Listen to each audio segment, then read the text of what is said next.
This PDF has a lot of problems. आप disadvantage पे आ गए, एक साइकोलॉजिकल स्ट्रेस आ गया क्योंकि मेरा तो इंटरव्यू किसी के विम्स एंड फैंसीज पे चल रहा है। This is actually illogically arranged. क्यों मजाक बना रहे हो यार बच्चों का? कुछ और बात करने का मन ही नहीं कर रहा है, इस पर बाद में देखेंगे। 2 दिसंबर 2025 आज का दिन यूपीएससी ने पर्सनालिटी टेस्ट का ये डॉक्यूमेंट दिया है। लेकिन इस पे आने से पहले मैं आपसे 2 वर्ड्स के बारे में डिस्कस करना चाहूंगा, that is empathy and compassion. Empathy का सीधा सा मतलब होता है, this is the part of the ethics syllabus, कि आप दूसरों की समस्याओं को अपने आप को उनके शूज में रख के सोच पाते हैं, एंड कंपैशन कि आप उनके लिए कुछ स्टेप्स भी लेते हैं। This is the part of the ethics syllabus, but I am not finding any empathy, any compassion in this PDF. This PDF has a lot of problems. So वो problems जान लेते हैं। पहली चीज, यूपीएससी ने ये जो शेड्यूल दिया है दैट इज ऑफ 649 कैंडिडेट्स, और उन्होंने ये कहा है कि 8 तारीख से they are going to conduct the interview. अब एक बात सोच के देखना, आज 2 तारीख है और मुझे पता चलता है 6 दिन बाद मेरा इंटरव्यू है और उसमें मुझे ट्रैवल भी करना है, टाइम से रिजर्वेशन भी मिल जाना चाहिए ताकि मैं इंटरव्यू के लिए पहुंच सकूं। आपने कोई मॉक नहीं ज्वाइन किया क्योंकि बड़े बड़े इंस्टीट्यूट्स ने अभी तक मॉक कराना शुरू ही नहीं किए थे, they were waiting for the personality test, और उसके अलावा आप पूरी तरह से उसके लिए प्रिपेयर्ड नहीं थे।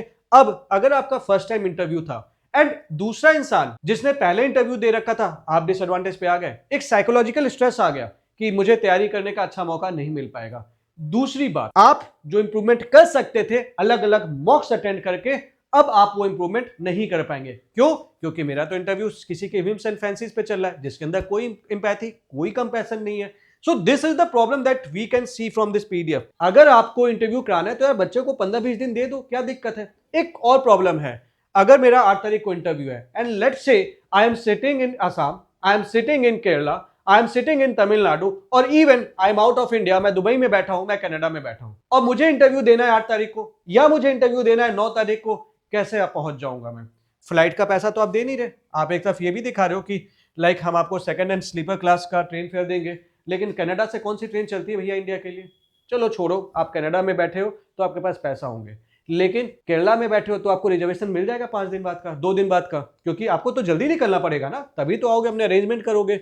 आप असम में बैठे हो, आपको रिजर्वेशन मिल जाएगा। आप बिहार में बैठे हो, क्या आपको रिजर्वेशन मिल जाएगा? आपने ये भी नहीं कंसीडर किया उस बच्चे के लिए। अब आपके मम्मी पापा जो एक लेबरर हैं, लेट्स से, उनके पास इतना पैसा नहीं है कि वो फ्लाइट का पैसा अरेंज कर सके, और उस बच्चे का इंटरव्यू है, उस बच्चे के लिए तो सोच लिया होता। एक तरफ कहते हो this is not an elitist examination, दूसरी तरफ ये जो हरकत है ये इसे एलिटिस्ट नहीं बना रही है कि वो बच्चा आएगा कैसे, थोड़ा तो उसके बारे में कंसीडर कर लिए होते। This is the height of hypocrisy कि आप चीजों को, मतलब एक तरफ उस बच्चे के बारे में सोच भी नहीं, ऊपर से हमसे आप एक्सपेक्ट करते हो कि आप एम्पैथी और कंपैशन के पे अच्छे अच्छे चीजें लिख के आ रहे हो। सो दिस इज द प्रॉब्लम, ये बहुत बड़ी प्रॉब्लम है। तीसरी बात, इस डॉक्यूमेंट में अगर आप देखोगे this is actually illogically arranged. Normally क्या होता है, पहली चीज, इस डॉक्यूमेंट में अगर मुझे अपना रोल नंबर सर्च करना है तो मैं क्या करूंगा, रोल नंबर टाइप करूंगा और सर्च बार पे क्लिक कर दूंगा। इस पीडीएफ में अगर आपने इसको मोबाइल पे खोला है, this is scanned PDF, this is not in the searchable format. ऐसे केस में क्या होगा, आपको लिखा आएगा कि आपका रोल नंबर नहीं है एंड यू विल थिंक कि भैया मेरा तो इसमें नाम नहीं है तो मेरा अगले स्लॉट में नाम आएगा। बट मैं आपको बता दूं, please go through all these roll numbers, इन सारे रोल नंबर्स को बहुत ध्यान से देख लेना। यहां पे गलती हो सकती है कि आपने हो सकता है सर्च किया होगा एंड आपने आपका रोल नंबर लिखा होगा, लेकिन चूंकि ये सर्चेबल फॉर्मेट में नहीं था और आपने इस पे ध्यान भी नहीं दिया था और आपका इंटरव्यू कहीं ऐसा ना हो कि इसमें रह जाए, तो please go through all the roll numbers. एक और गलती आप कर सकते हो, दूसरी गलती ये कर सकते हो कि पहली बात तो इन्होंने जो ये इंटरव्यू वाली लिस्ट दी है, इन्होंने स्टार्टिंग में तो ये सीक्वेंस में दिया है, तो हमें लग रहा है चलो सर्चेबल फॉर्मेट में नहीं है तो सीक्वेंस में देख लेते हैं। हमने यहां तक देखा, चलो यहां तक हो सकता है मेरा 09 से समथिंग होगा और मेरा रोल नंबर नहीं आएगा, तो मतलब मेरे को इंटरव्यू नहीं देना है इसमें। लेकिन हो सकता है कि अगर मैं इसमें ऊपर जाऊं और मैं इसे देखते चलूं, भाई चलो 08 की सीरीज चल रही है, एंड फिर मैं गया, फिर उसके बाद 08 के बाद if I see the series, तो फिर मुझे दिखता है कि 2400 वाली सीरीज आ गई, 35 वाली सीरीज आ गई, और मेरा रोल नंबर इसके बीच में था, तो मेरे दिमाग में क्या आएगा कि भैया मेरा इंटरव्यू तो नहीं है। लेकिन अगर आप इसको देखोगे तो वापस 082 की सीरीज शुरू हो गई है। ये क्या कर दिया, फिर 08 की सीरीज शुरू हो गई है, फिर आप जाओ ऊपर, फिर 08 की सीरीज शुरू हो गई, फिर 08 की चल रही है, फिर 1543307, फिर 35 वाली सीरीज शुरू हो गई, फिर वापस 08 की सीरीज हो गई। क्यों मजाक बना रहे हो यार बच्चों का? इसमें क्या मजा मिल रहा है? मुझे तो यही समझ में नहीं आ रहा। मतलब this is like highly illogically arrange. अगर आपने इसको किया ही होता या तो असेंडिंग ऑर्डर में ही दे दिए होते सभी को, ताकि बच्चा कम से कम ढूंढ लिया होता, ये गलती ना करता। आप इसमें क्या चेक करना चाहते हो? इससे आप उसका इंटेलिजेंस नहीं चेक करोगे, ठीक है?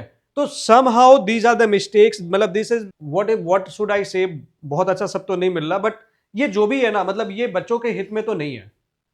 And somehow it will be creating the psychological stress in the students. मैं बस इतना ही से कहना, तो जो भी इंसान यार ये काम करता है ना, प्लीज थोड़ा सा उस बच्चे के लिए भी सोच लो, ताकि हो सकता है वो आपका भी तो बच्चा हो सकता है कल की डेट में। हमेशा ये क्यों सुनना कि मेरा बच्चा इंटरव्यू नहीं दे रहा है तो कैसे भी आप चीजों को कर दो। Please take care of all these यार। कंपैशन एंड एम्पैथी सिर्फ सिलेबस में ताकि उसका पार्टनर है, एटलीस्ट वो लाइफ का भी पार्ट बने, एटलीस्ट वो यूपीएससी का भी पार्ट बने। स्टूडेंट के भी हित में थोड़ा सा सोचना चाहिए, उसमें कोई बुराई नहीं है। एटलीस्ट आप इस सर्चेबल फॉर्मेट में ही दे दिए होते अगर आपने इस तरह से करना था। So that's all for this video यार। अब कुछ और बात करने का मन ही नहीं कर रहा है इस पर, बाद में देखेंगे। Bye bye.